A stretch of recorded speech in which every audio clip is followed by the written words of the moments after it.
शिवसेनेचे पराभूत उमेदवार समाधान सरवणकर यांनी मित्र पक्ष भाजपवर गंभीर आरोप केलेले आहेत. भाजपनं मदत न केल्यामुळे मनपा निवडणुकीमध्ये आपला पराभव झाला असा दावा त्यांनी केलाय. भाजपमधील एका टोळीनं कार्यकर्त्यांना आपल्या विरोधात काम करायला सांगितल्याचा खळबळजनक दावा सुद्धा त्यांनी केलाय. समाधान सरवणकर यांनी वॉर्ड 194 मधून शिवसेनेच्या तिकिटावर निवडणूक लढवली होती, मात्र या निवडणुकीमध्ये त्यांचा पराभव झाला. मला असं वाटतं की आज वरिष्ठांना ह्या सर्व गोष्टी कळलेल्या आहेत. नाव घेऊन मला आता कोणाला मोठं इथे करायचं नाहीये, पण ह्या सर्व गोष्टी आणि भाजपच्या इंटरनल मला असं वाटतं 3 ते 4 लोक आहेत, पण विषय असा आहे की ते एका विशिष्ट पदावरती आहेत आणि ते खाली मेसेज फॉरवर्ड करतात. सामान्य कार्यकर्त्याला काही माहीत नसतं या गोष्टी, पण त्या जे प्रकारे व्हॉट्सअपवरती मेसेज फॉरवर्ड करतात असं वाटतं की हा पक्षाचा आदेश आहे का.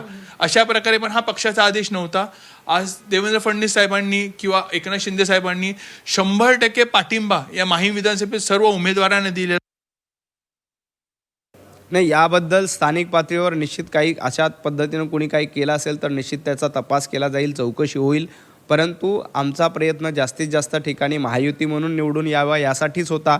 प्रत्येक मतदारसंघामध्ये काही हेवेदेवे असतात, त्या ठिकाणी काय झालं हे तपासलं पाहिजे आणि सरवणकरजी जे बोलत आहेत त्याच्यामध्ये किती तथ्य आहे हे देखील स्थानिक पातळीवर बघितलं पाहिजे. परंतु आम्ही महायुती म्हणून एक गठ्ठा होतो, एकमेकांच्या सोबत एकजुटीने उभे होतो.